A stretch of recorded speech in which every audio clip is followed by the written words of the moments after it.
Mana sih yang lebih oke? Ngerokok, mencium aroma rokok, atau mencium aroma-aroma yang seperti ini nih, yang sering kali digantung dan semprot-semprot juga seperti itu. Nah, tapi sebelum saya bahas itu, ada begitu banyak yang tanya, Eh, Pak Pak Gobin. Gobin, ya rumah saya harus dikasih gitu Pak. Nanti kalau bau apek gimana dong? Masa saya harus bauin apek terus? Terus kalau seandainya ada bau kelek gitu atau bau kentut gitu. Well, ngomong-ngomong soal kentut, ada loh penelitian di UK, dalam satu universitas di Inggris sana, yang meneliti bahwa bau kentut itu mempunyai sebuah senyawa, dan senyawa itu ternyata mempunyai efek positif pada kesehatan kita. Tapi saya nggak mau bahas soal itu karena terlalu tabu di Indonesia ngomongin kentut kok bisa membuat efek positif. Tapi apa yang saya mau katakan begini, bahwa yang pertama adalah hidung kita. Kita mesti tahu bahwa hidung adalah indera pertama yang muncul dalam proses evolusi kehidupan makhluk hidup apapun. Ini yang pertama. Salah satunya adalah tugasnya adalah untuk bertahan hidup, survive. Contohnya kalau kita makan sesuatu dan makan sesuatu itu ada bakteri atau sejenisnya begitu ya. Sebelum masuk ke mulut kita pasti akan menciumnya.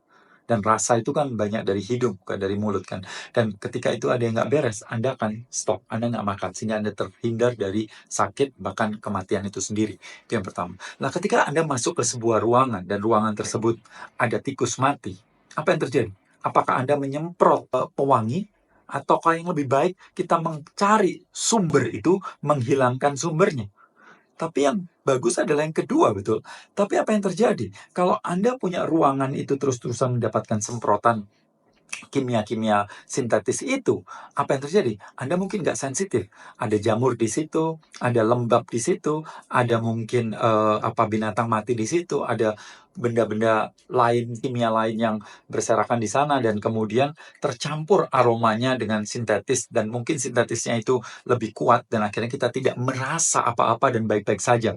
Nah, masalahnya adalah ketika ada pengharum-pengharum itu datang atau disemprotkan di ruangan itu, maka bakteri dari binatang atau kelembapan jamur dan sebagainya ini tidak serta-merta hilang. Artinya bahwa kita menghirup keduanya. Lah, kalau Anda cuma sebentar nggak apa-apa, tapi kalau berjam-jam itu akan sangat berbahaya. Karena kita tahu bahwa kalau ini kan digantung ke mobil gitu ya, itu kan cairan ya, 30 hari hilang. Dan hilangnya kemana? Ke udara. Udaranya kemana? Ke paru-paru kita. Artinya kita menyerap itu semua.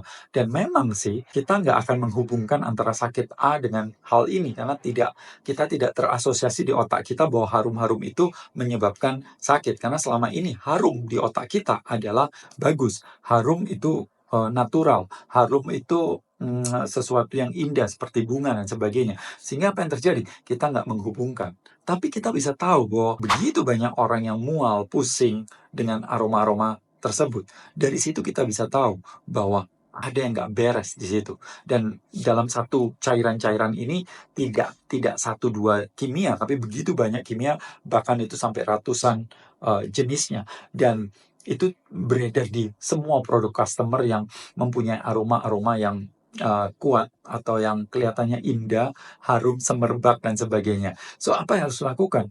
Ya, kalau bisa kurangin hal-hal tersebut. Yang kedua adalah gunakan produk-produk alami, kalau perlu essential oil yang alami, atau menggunakan pandan, biji kopi, atau apapun. Saran saya sih, apa yang nggak bisa dimakan, jangan dihirup atau diletakkan di dalam tubuh. Sesimpel itu. So, oke, soal rokok dan ini kita bahas di berikutnya. Oke, salam dari saya, Gobin Fasya, salam bahagia.